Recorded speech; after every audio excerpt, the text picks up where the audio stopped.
And that made peace possible because everybody was afraid of Iran, and now they're not afraid of Iran anymore. And Iran would like to make a deal with us. Your own national security strategy does not say obliterated, sir. It says set them back. Your intro does.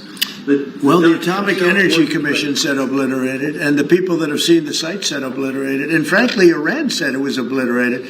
And to show you how accurate it was, and you know, I fight for the pilots because the pilots and those people went in there at great risk, and they hit every single target on every single bomb, and they did a lot of damage. And for them to be given anything less than 100% of the credit is unfair. So I will tell you, the Atomic Energy Commission said it's like gonzo. It's one person actually used the term obliterated. But Iran actually said that they probably can never go there again. They can probably never start there again.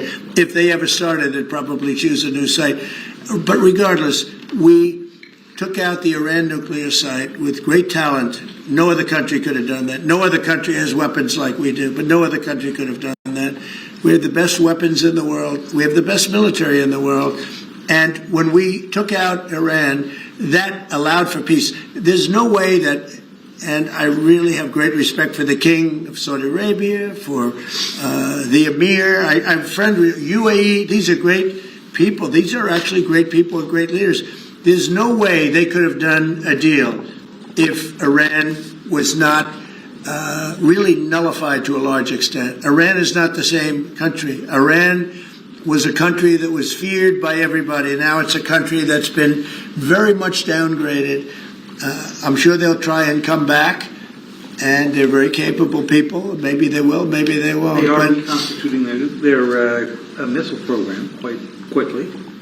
Well, you know, they can try, but it's going to take them a long time to come back. But if they do want to come back, and they want to come back without a deal, then we're going to obliterate that one too. You know, we can knock out their missiles very quickly.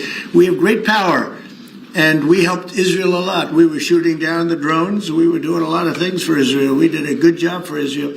But Israel did a good job. They fought. And they all fought bravely. Look, it's a war. That's a vicious war. They're all vicious wars. When you write, hey, you covered a lot of wars. They're all vicious. We never saw a nice one, right? Right. They're all vicious.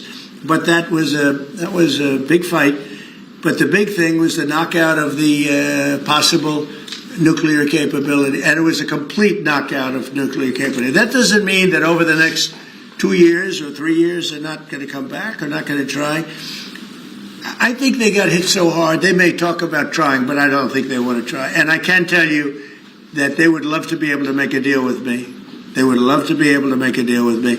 And I'd love to make a deal with them if we could. You know, we were not close, but not so close, but we were reasonably there for a deal with Iran before the bombing, and they would have been much better off if they made a deal. They could have had a deal. They could have had a deal where they would have been much better off. Look at what we've done. I mean, their place is blown up. Forget about the nuclear. The nuclear is gone, but they're look at the damage they've suffered, the death that they've suffered. They could have had a deal with nobody would have died, no buildings would have been down, nothing would have happened. We would have blown up their nuclear. That would have been it. They could have had a great deal, but they missed that opportunity. But they would like to make a deal right now. Iran would like to make a deal with me. Mr. President, yes, please. Yeah, thank you, Mr. President. Do you think the Senate should confirm your nominee for Religious Freedom Ambassador, Mark Walker, in time for Christmas, as a Christmas gift to Christians around the world? Well, I don't know. I mean, I've heard good things about Mark. Why is